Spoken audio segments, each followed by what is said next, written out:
Okay. I think everyone has entered the online room, and we are also here in Queen's University Belfast. And there are a solid number who have actually, you know, braved the snow / sleet / just horridness outside. So welcome to those in the room and online. Just a few housekeeping things before we start. This paper will be recorded, so if you don't want your face in it, please turn your camera off, but also please make sure you are muted, and Simon will give his paper and then we'll save Q&A till the end. So, but please do feel free to put your questions in the chat, and we also will have questions hopefully in the room. And just before we kick off, just to welcome you to another USIHS seminar, which is very kindly hosted by Queen's Night and also PRONI, who are kicking off their centenary year next month. And so please do keep an eye out for centenary events, which will be happening every month. And I'll let you know about the USIHS events that are coming up after Simon's paper. So Dr. Simon Egan is speaking to us tonight. Simon graduated with a PhD in history from University College Cork in 2016. He held a research fellowship from the Society of Renaissance Studies before taking up a Mary Skłodowska, this is why they've never given me one, Curie Fellowship at the University of Glasgow. From 2020 to 2022, he was an assistant professor in medieval Irish and British history at Trinity College Dublin. And since early this year, we are very delighted that he has joined us as a lecturer in medieval Irish history here at Queen's University Belfast. So today he will be speaking on Ireland, Scotland and the 100 Years' War and New Vista. So I will pass over to you. And hopefully that isn't going to screw up. Oh, no. What happened? Paper's cancelled. Yeah, we will be back in a second. What has happened? Okay. That's fine. Right. Okay. Oh, there we go. Okay. It's good. Excellent. Okay. Sorry about that. We'll be back. Perfect. Right. But thank you very much, Sophie, for that very, very kind introduction. Now, can I present? Can I start presenting? Let's go now. There we go. I think that's all good. Okay. Oops. Okay. Right. So, the Annals of the Four Masters, a very important source for the study of medieval and early modern Ireland. They record a rather curious event under the year 1453. No, I've lost the mouse somehow, I think. The Annals of the Four Masters refer to a very curious incident under the year 1453. The precise time of year is not revealed in the Annals, but the text notes that a fleet of Breton pirates descended upon Dublin Bay, possibly in the late summer or early autumn, depending on the chronology. Now, the marauders seem to have caught the citizens of Dublin completely unawares, and the Annals note that the fleet of Dublin, Lingus Ahaclia, was burned, and the Archbishop of Dublin, Michael Tregery, was taken captive. Now, it's not entirely clear what happens next, and Catherine Sims, one of the great historians of medieval Ireland, has described the entire episode as bizarre. Okay. The Breton fleet seems to have sailed northwards, exactly like that, towards Ulster, and the citizens of Dublin, having rallied, mounted a rescue mission.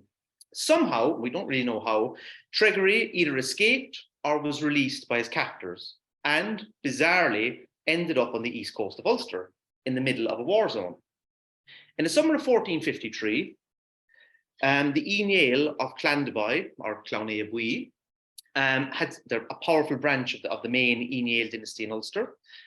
They had set their sights upon expanding into the Iberian Peninsula at the expense of the local colonial community. And again, from the Annals, it's not entirely clear what happens, but the Dublin fleet seems to join up with the local colonial community and inflict a crushing defeat on the Eniel of Clandeboy. So, anyway, Archbishop Tregury somehow escapes this very violent episode on the east coast of Ulster. Now, what happens to him after this? Well, like I said, he's rescued, but it's not clear how. In general, he seems to have been a rather unfortunate fellow, and his career in Ireland was plagued by misfortune. Bit like this laptop tonight. But anyway, 2 years earlier, whilst travelling from England to take up his post as Archbishop, he was shipwrecked and lost most of his possessions. Several years later, in 1461, he was taken captive once again, this time by the Iberian or the O'Byrnes, a dynasty in the uplands of Wicklow, and the Harolds of South Dublin. Incidentally, and somewhat ironically, I think, the Harolds were themselves of Norse ancestry and descended from earlier Viking raiders, so he clearly had no luck with pirates. Okay.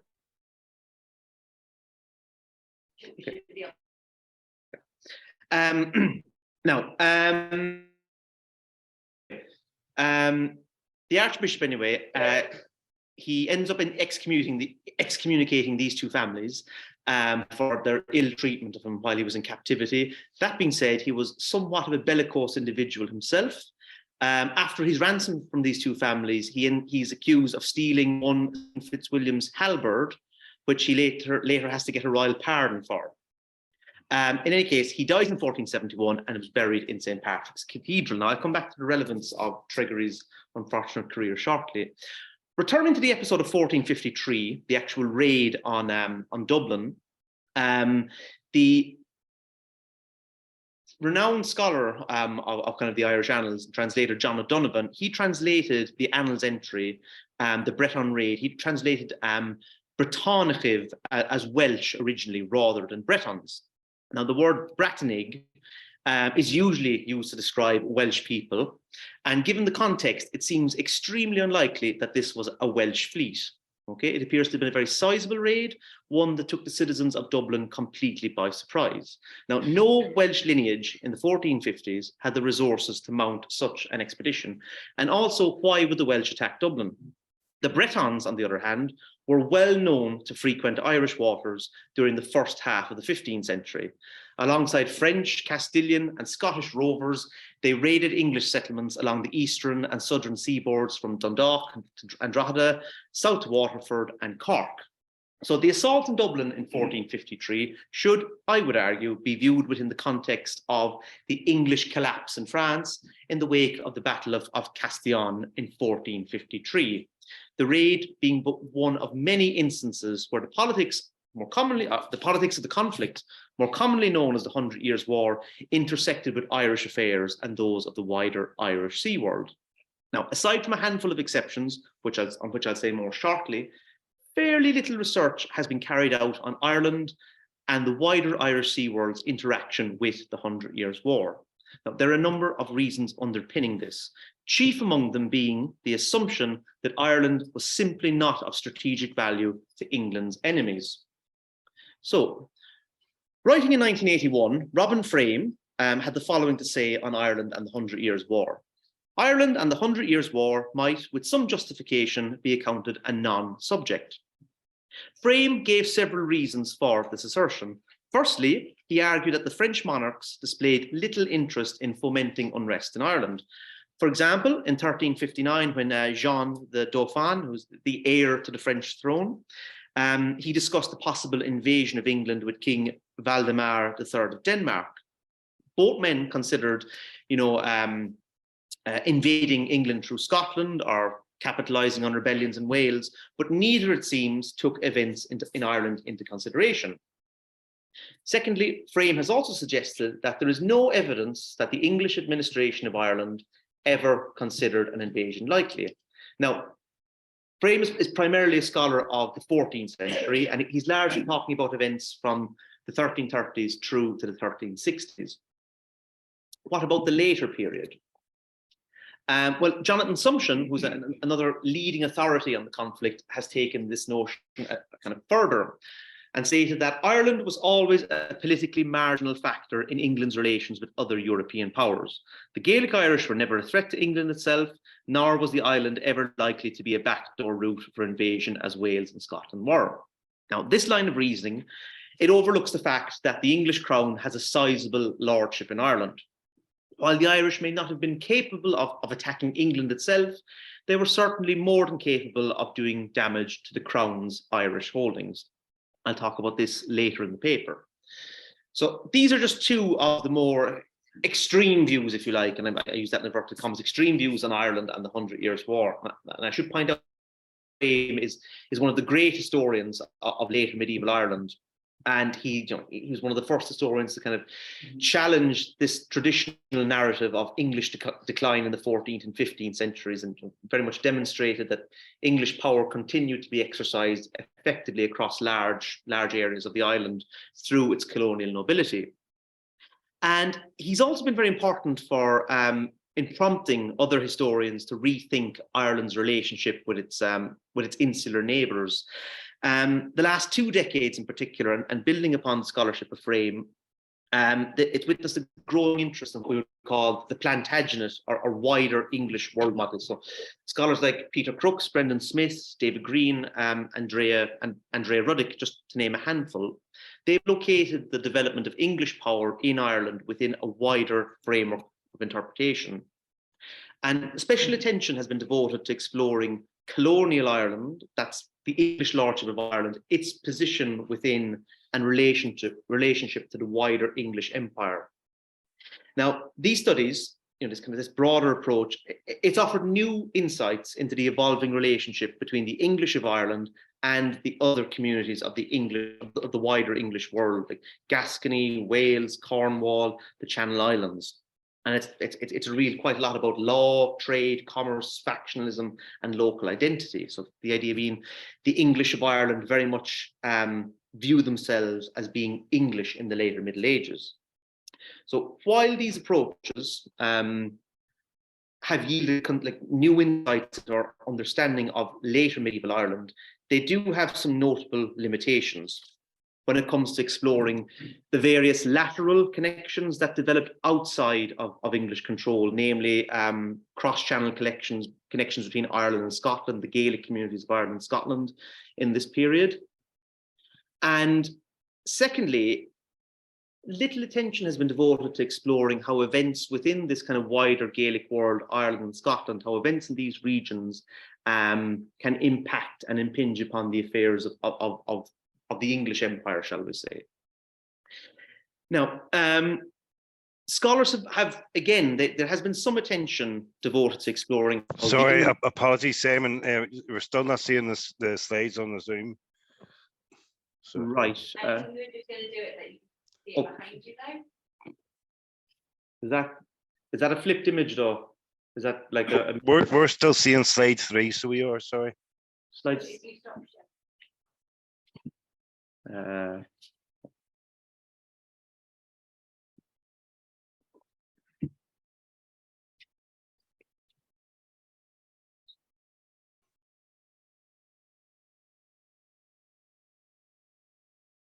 Can you see that? We can see that on the screen, yes. Now, if you want to try and move it to the next slide to make sure it's working fine. So, yeah, that seems to be working fine now. We just okay. like that. Yeah, please. Okay, all right. Thank you. Nice and slowly. Okay, so the main point I want to take from the historiography is that the history or the kind of attitudes towards Gaelic aristocracy, attitudes towards their agency, their ability to influence the course of events elsewhere, has very much been viewed through an Anglo-centric frame of reference, rather than considering how the sum of events, if you like, in Ireland and the west coast of Scotland, how they could exert a powerful magnetic pull upon the course of wider British politics, if you like. So my question today is, was there a Gaelic dimension to the 100 Years' War? The short answer is yes, I think there was, and in fact, I think it was quite significant. Gaelic Ireland was drawn into the wider European conflict at different times and in different capacities.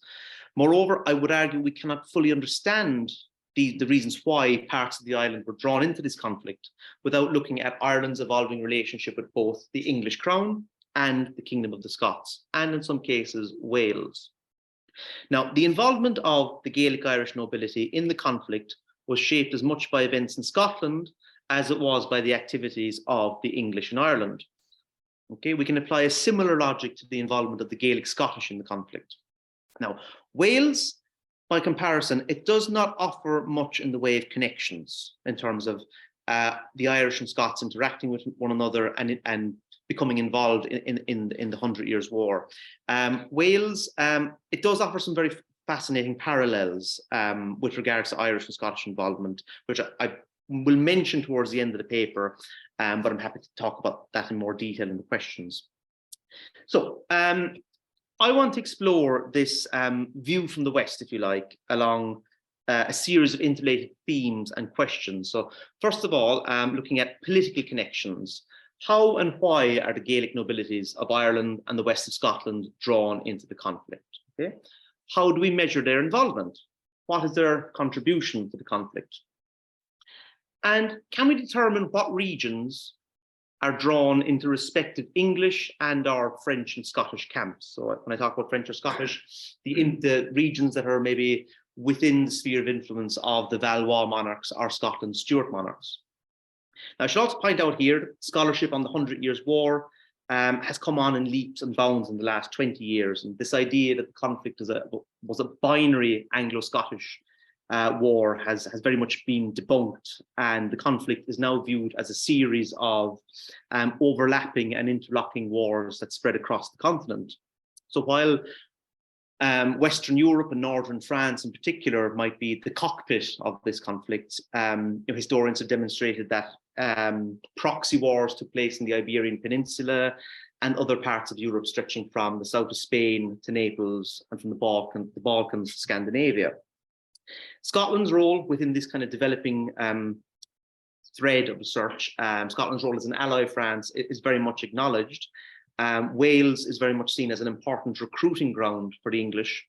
But as I said, within these wider histories, there's been virtually no discussion on the Gaelic world, Gaelic Ireland and Gaelic Scotland. Okay, so that's kind of an overview of the historiographical contours of this subject. Right. First of all, I would like to talk about the text known as the libel or the libel of English policy.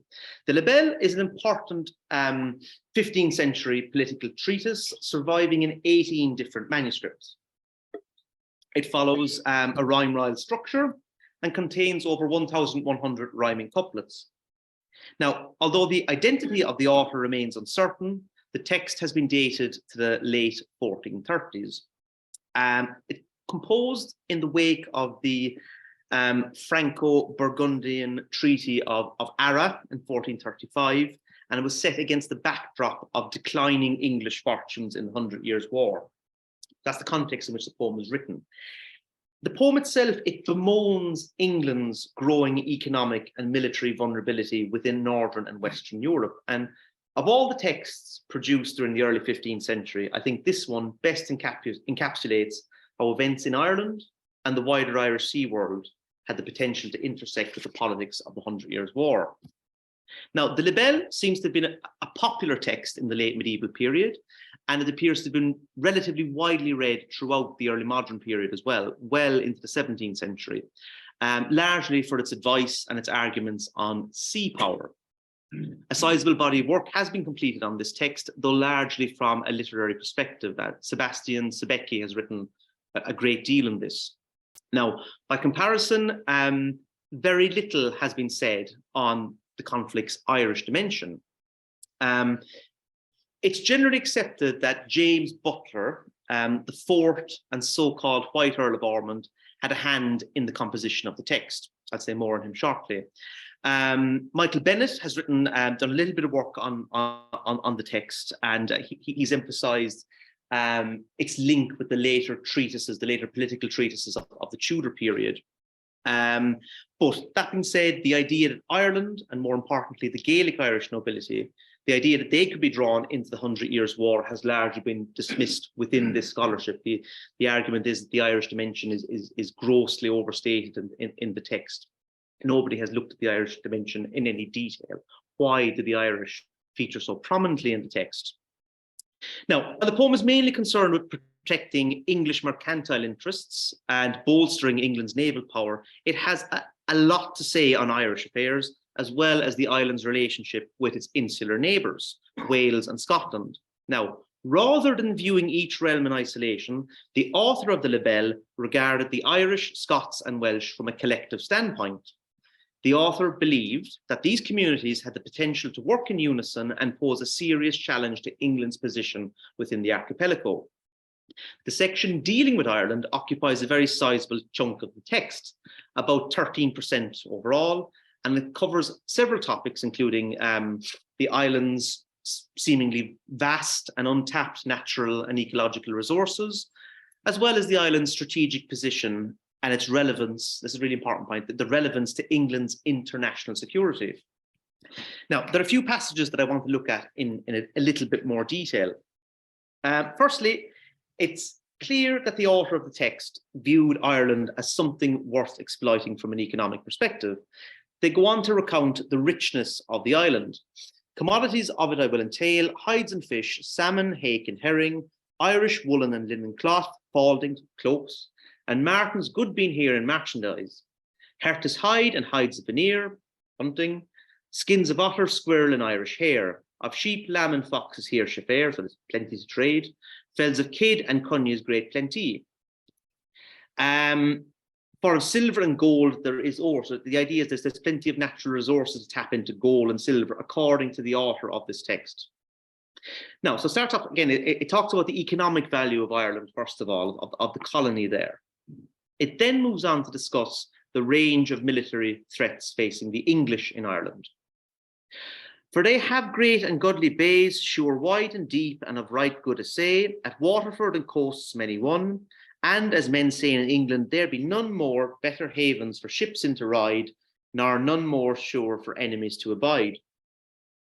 So the island of Ireland does have some very large and sheltered bays, Cork Harbour being the largest. If an enemy of England were to gain control of one of these, it would pose a serious threat to England's security. Was there any actual basis to these concerns? Like I said, these concerns have often been dismissed by historians. Well, over the course of the 14th and 15th centuries, French, Scottish and Castilian pirates become very active within the Irish Sea basin. The French and Castilians are primarily active in the world of St. George's Channel, so the south coasts of Ireland and Wales are very vulnerable to attack. For example, Kinsale is burned in 1380, and a few years before that, the inhabitants of the Isle of Man were forced to pay off a French raiding force. The French, they're also involved in kind of fomenting unrest in Wales, and they sponsored the rising of Owen Glyndŵr, and they sent in military aid in 1406. The Scots, by comparison, are very active in the world of the North Channel. They raid English holdings from Carrickfergus as far south as Waterford. So again, all that long stretch of the eastern seaboard is within the reach of Scottish pirates. And of course, we see that the major raid by the Bretons on Dublin in 1453 when they capture Archbishop Tregary. And it's really significant that major raid, that's the first time Dublin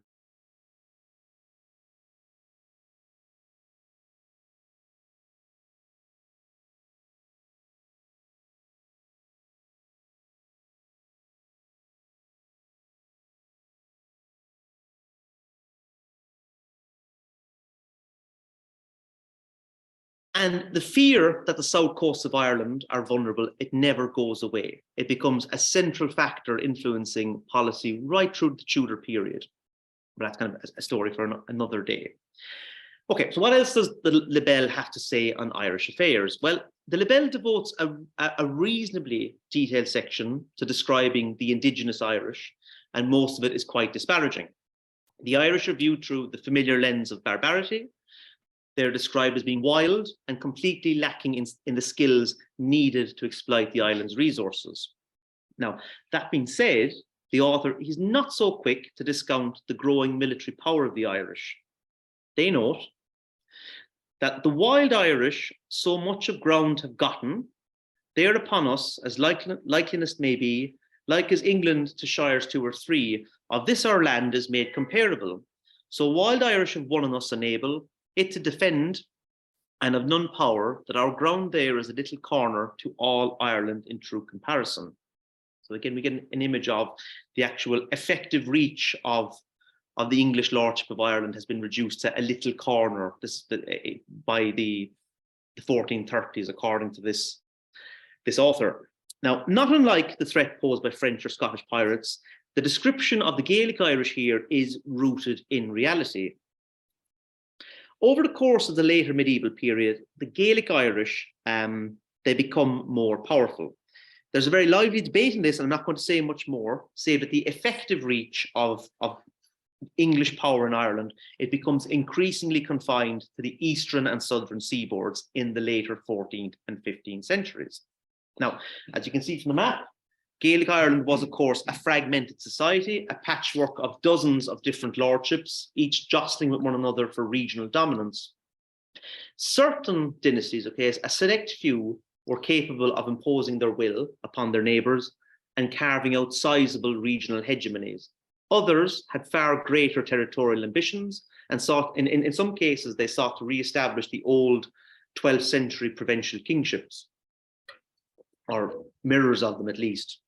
And I think it's this idea is what worries the author of the libel most, okay? God forbid that a wild Irish whirling should be chosen for to be their king. Now, the meaning of whirling is unclear.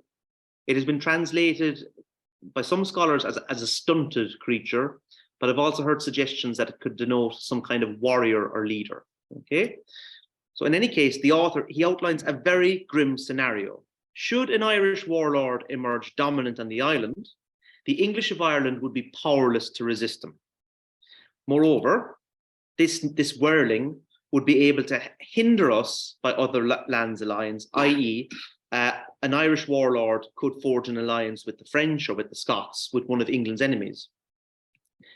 Which, if Ireland be lost, as Christ Jesus forbid, farewell Wales, then England cometh to dread, for alliance of Scotland and Spain and other more, as the petty Breton, and so have enemies environ about.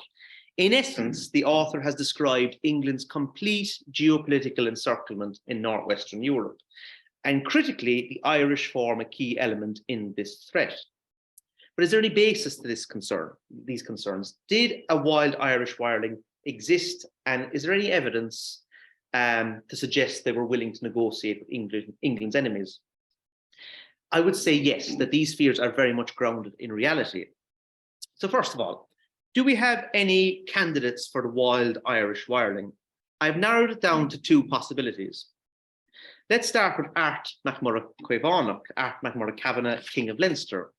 Now, he's probably the most famous Irish warlord from the early 15th century. During the later 14th century and the early 1400s, he imposed his lordship upon large areas of southeastern Leinster. His power extended from the Wicklow Mountains to Carlow and across the Nore and Barrow river basins. And it's a well-known fact that he led Richard II on a merry chase during the King's Second Irish Expedition of 1399. Now, Art also boasted a range of dynastic alliances, as you can see here, that extended across the southern half of the island, as far westward as Desmond and Thomond. He may even have negotiated with the Welsh rebel Owen Glyndŵr, who I mentioned. So overall, he posed a serious challenge to English power in Leinster and East Munster. Now, he died about 20 years before the completion anyway, of the libel. However, the memory of a powerful warlord like Art may have been a factor influencing the description of the wild Irish whirling. Remember James Butler, who I mentioned, the 4th Earl of Ormond? He was more than likely involved in the composition of this text, and the Butlers had fought against MacMurrough, but they had also married into his family in the hopes of forging a more lasting peace with this very powerful individual in Leinster. So I would say Art MacMurrough is a maybe as a candidate for the whirling. But the most likely candidate, I think, is the ruler of Tír Conaill, modern day Donegal, Niall Goribh Igonal. So I'll just okay, that way, so you can see. So I'm not going to move. Niall Goribh Igonal, Niall Goribh O'Donnell. So Niall Goribh, he was still alive at the time the libel was composed. He died in captivity on the Isle of Man in 1439. So he's still alive just as this text is being completed. Now, not only do I think Niall Garbh was the wild Irish wireling so feared by the Libel, an examination of his career offers a window into considering how events within the world of the North Channel, the western section of the archipelago, how events here could intersect with the 100 Years' War. So, over the course of the early 15th, oops, that's not good. Yeah, over the course of the early 15th century, the Egonal or the O'Donnells, they imposed their lordship across much of Ireland's northern and western seaboards. Without going into a massive amount of detail, there's evidence that Niall Garbh was a client, an established client of the Stuart monarchy in Scotland. Okay, the relationship between the Egonal and the Stuarts can be tentatively traced to the late 14th century, and this relationship becomes stronger over the course of the 15th century. Now, the English administration in Ireland, based in Dublin, seemed to have been very concerned about the activities of Niall Garbh in the early 1420s.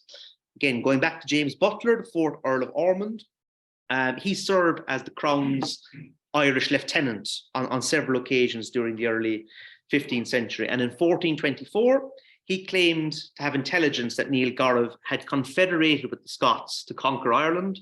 And a later report claimed that O'Donnell was receiving considerable military support from Scotland. Now, again, I'm not going into much of the background detail here because I'm conscious of the time, but here we have an Irish dynast actively supporting and being supported by one of England's enemies, in this case, the Scots. I should also point out that the Egonal, the O'Donnells, and many of their Irish allies and clients within Connacht supported the Francophone papacy at Avignon during the papal schism. Okay, so we have a powerful Irish warlord supporting the Avignon papacy and negotiating with the Scots in the early 15th century. And I very much think that Niall Garbh is the wild Irish wireling discussed in the Libel. Now, the English response to the threat posed by him tells us a lot about how the communities of the Irish Sea world were drawn into this conflict. So during the 1420s, James Butler, the 4th Earl of Ormond, he attempted to build a coalition of friendly dynasties against the Egonal. So he essentially drew in their main regional rivals, including the Eniel or the O'Neills of Tyrone and the Burkes of Clanricarde. Now, to a large extent, these developments, they built on the earlier efforts of Richard II in the 1390s. So it's a well-known fact that Richard leads 2 expeditions to Ireland in the 1390s. And on his first expedition, 1394 to 95, he received the submission of over 80 Gaelic Irish and rebel Anglo-Irish lords. And most of those submissions were enemies of the O'Donnells. Okay, so I think that's quite significant. So Butler in the 1420s, when he's trying to build this coalition in pink and blue against the O'Donnells, he's tapping into a well-established anti-O'Donnell network, if you like. Now, the Eniel of Tyrone in blue, they're by far the most important allies within this network from an English point of view. Why would they be happy to work or interested in working with the English? Well, there are 2 main reasons why I would suggest. Cooperation with the English could lead to security of tenure, i.e. the English would recognize their claims to Ulster, okay? And that is something that we have letters suggesting that's what the Eniel, the O'Neills are interested in.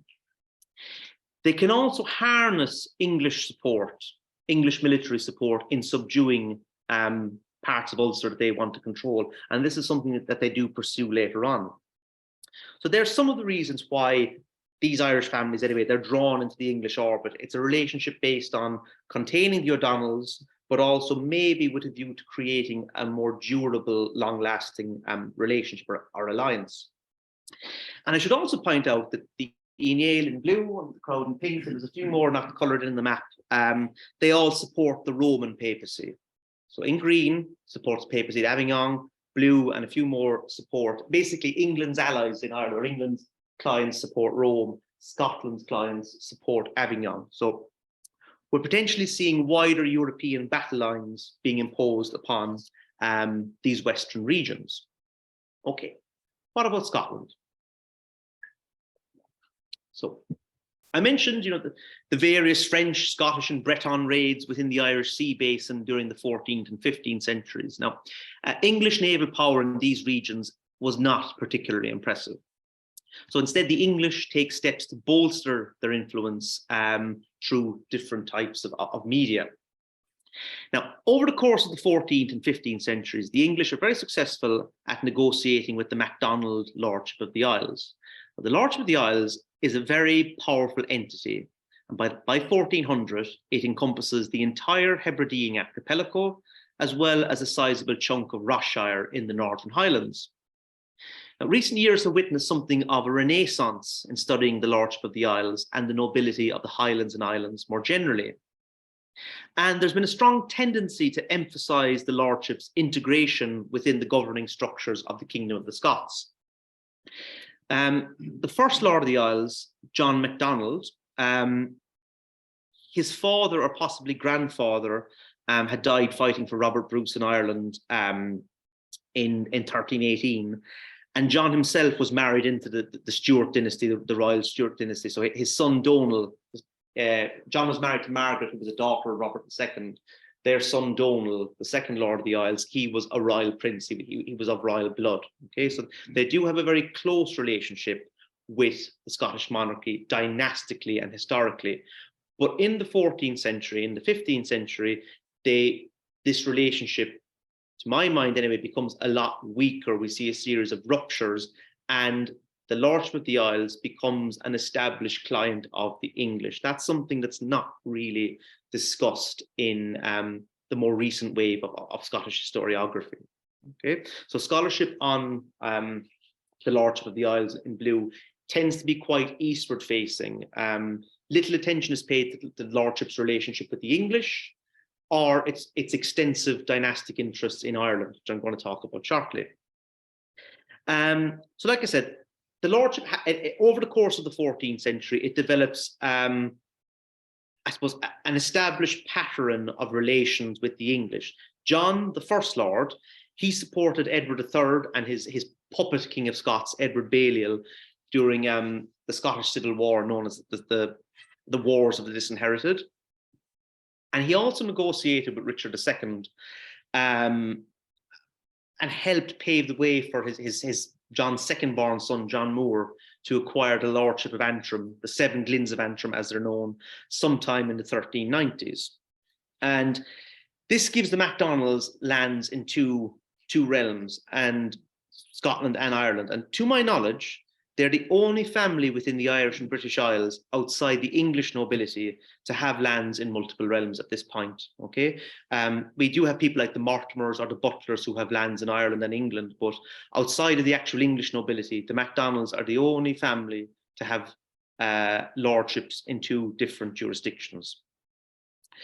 So from an English perspective, the Lordship of the Isles, it's a very important ally, and it can help protect English holdings within the Irish Sea Basin. They're even named as allies of England on a number of Anglo-French treaties in 1414, the year before Agincourt, and the year after Agincourt, and you go back to the 1390s and they pop up all the time. So that they very much are within that kind of that kind of English alliance network, if you like. So from the perspective of Scotland's monarchs, the MacDonalds pose a serious problem. The Stuarts are not happy about this, and the Stuarts know that the MacDonalds are negotiating with the English. This also helps explain why the Stuarts, why Scotland's monarchs are interested in the O'Donnells in green. Okay, the O'Donnells can threaten and undermine the English position in Ireland, but they can also bring pressure to bear on Antrim in blue. They can attack the MacDonalds' western flank. Now, the MacDonalds seem to be well aware of this issue, which might explain why they're drawn into a closer relationship with the Aoineal of Tyrone in the later 14th and early 15th centuries. So if you like, blue and blue, the different types of blue drift into a closer relationship with one another. In fact, it's not the English who finally eliminate the threat posed by the O'Donnells in green, it's the MacDonalds and the Aoineal working together. So in 1433, both dynasties, the Aoineal and the Lordship of the Isles, they invade Tyrconnell. The O'Donnell, they're subjugated, and Neil Gorov the man who I think is the wild Irish wireling, he's forced to recognise the lordship of Eoin O'Neill, who is right bang in the middle of Ulster there. Now, these events, they take place well beyond the reach of the English and Scottish monarchies, but they transform the balance of power in the world of the North Channel. The defeat of the Egonal, it paves the way for the establishment of a new Ineal hegemony within the northern half of Ireland in the mid-15th century. And similarly, with their western flank secure in Ireland, the MacDonalds can deal with the Stuarts from a position of strength. So broadly speaking, for example, these developments all benefit the English strategically, geopolitically. Whether they realise it or not, what happened in 1433, it bought the English lordship of Ireland an added measure of security. Okay, going forward, the relationship with the O'Neills is not without problems. So in the 1440s, James Butler, the Earl of Ormond, he struggled to rein in the O'Neills. He went to war with them a couple of times, but he also had several very successful treaties. And by the late 1440s, the Ineal have pretty much agreed to protect the northern boundaries of the four Obedian shires, the region that becomes known as the Pale soon afterwards. Okay, so this effectively shuts the Scots out of Ireland during a period of increasing English weakness in the 100 Years' War. Okay, but it happens in regions of the archipelago that are well beyond the reach of either monarchy. Okay, so returning to the libel of English policy for a moment and the context in which it was composed. By the late 1430s, as I said, the English position in France is not looking too healthy. The Burgundians have sealed an alliance with the French, Calais was under threat, and the royal bloodline was becoming increasingly thin. Henry V died in 1422, leaving his 9-month-old son Henry VI to inherit the crown of both England and France. Henry himself had been predeceased by his brother, Thomas of Clarence, who had been cut down by Scottish forces at Beaujeu in 1421. And in 1435, Henry V's second eldest brother, John, Duke of Bedford, died in 1435. In terms of pure blood male Lancastrians, all that remained were the young Henry VI himself and his last remaining uncle, Humphrey, Duke of Gloucester. Now, Ralph Griffiths would argue that this was a serious cause for dynastic anxiety and political concern more generally within England in the 1430s and 1440s. We'll just bear that in mind. Now, I mentioned that Neil Garav, in 1433, he'd been forced to acknowledge the overlordship of the O'Neills in central Ulster in 1433.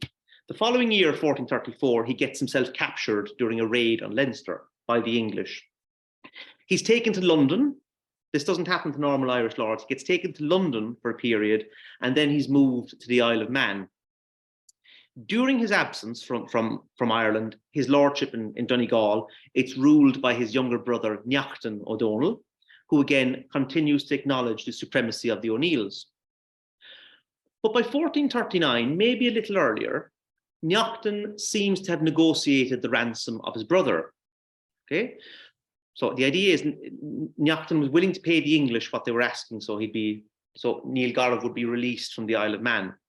He dies before the ransom takes place, and he's later the subject of a lament paid for by Neachtan entitled Ní Deora Misha Manan. I just wonder, and you can obviously please feel free to disagree with me and shoot me down, if Neil Garav's imminent release in 1438 and 1439, set against the backdrop of events in England and France, was a factor shaping the composition of the libel. Okay, one could argue that the author of the libel, he may have had the ruler of Tyrone, Eoin O'Neill, in mind when talking about the wild Irish wireling, but I don't think so. The Ineal are valuable to the English, and alongside the MacDonalds in Scotland, they can safeguard the northern half of Ireland from Scottish intrigues. Especially, James Butler, the Earl of Ormond, had a role in the composition of this text. He had direct experience of the politics of this northern world. Okay, so just to conclude, okay. Is Ireland and the 100 Years' War a non-subject? I don't think so, and I would argue that there is plenty of evidence to suggest that there was indeed a wider Gaelic dimension, or at least a Gaelic dimension, to this European conflict. I've only looked at a handful of case studies here, primarily focusing on the northern half of Ireland and its relationship with Scotland. A great deal more could be said about the southern half of the island and its links with the Continental War. For example, the idea of military recruitment. We know that the colonial nobility each make a sizable contribution to the Plantagenet war effort, and all the Irish earls lead retinues in English service in both France, Scotland, and some of them even go to the Iberian Peninsula. But we don't have a detailed study of actual Irish recruitment, Gaelic recruitment for the conflict. So as far as we can tell, the Gaelic Irish aristocracy don't recruit troops for the Scots or the French. But there is evidence that some of them do contribute to the English war effort. The Prior of Kilmainham, the head of the Knights Hospitaller in Ireland, Thomas Butler, who was a half-brother of James Butler, 4th Earl of Ormond, he's recorded by the Irish annals as bringing several hundred troops with him to the siege of Rouen in 1419, several hundred Irish troops. His half-brother, James, so the actual Earl of Ormond, he served in France, and he had bardic poetry written in Irish, commemorating his career in the service of Henry V and Henry VI. Like, these poems are written in Irish. They're not for consumption by an English audience. What does that tell us? Other poems written in Irish also talk about the European conflict more generally. And I think that there is really fantastic scope there to compare that with Wales, where we do have the Welsh recruiting for the English. We do have military poems talking about Wales' participation in the conflict. So that's one really interesting avenue of research. And one reference I just found the other day, when Henry V took the French towns of Meaux and Compiègne in 1422, he offered to spare all the inhabitants, barring the Irish and the Scottish garrison. I'd love to know what happened to them in more detail. Nothing good, I'd say. Finally, I would just say that the libel is but one text, and it offers but one viewpoint of how events in Ireland could potentially threaten England. Okay? But the threat posed by events in Ireland and the wider Irish sea world, it does not recede in the coming years and decades. The rise of friendly or English-leaning dynasties, such as the O'Neills or the MacDonalds, that gives the English some breathing room, okay, within this world in the late 15th century. But by the late 15th century, by the close of the 15th century, both MacDonald lordship is on the verge of collapse, as is the O'Neill lordship, and the O'Donnells in green are resurgent once again. Moreover, by the early 16th century, things are even grimmer from an English perspective. Like, you don't have to look very hard to find Irish dynasties, the O'Donnells included, negotiating with the Stuarts, or the Valois, or indeed the Habsburgs. So I would say not only is the libel very much grounded in the geopolitics of the period, the 1430s, when it's written, it predicted an increasingly worrying state of affairs for England's later rulers. Thank you.